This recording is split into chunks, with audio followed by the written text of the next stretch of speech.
y soy Mariangela Artese y soy diseñadora de moda y presenté un proyecto en Ideac Marchand que se llama Moda Lumières.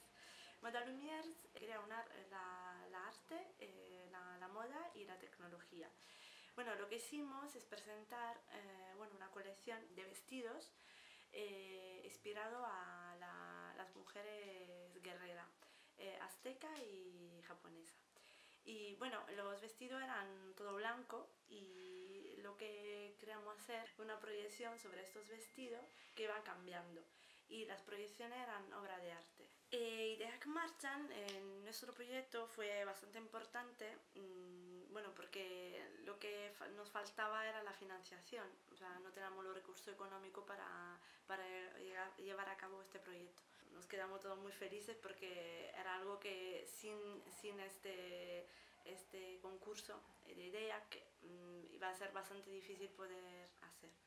Animo a la gente a presentar el proyecto, ¿no? Si tiene un proyecto, una idea para desarrollar y bueno, es una experiencia más que te puede ayudar en la vida, en tu currículum, como experiencia de vida, ¿ya? Y también el hecho de presentar un proyecto, la manera de describirlo, de saberlo presentar, bueno, son cosas que luego te pueden ayudar en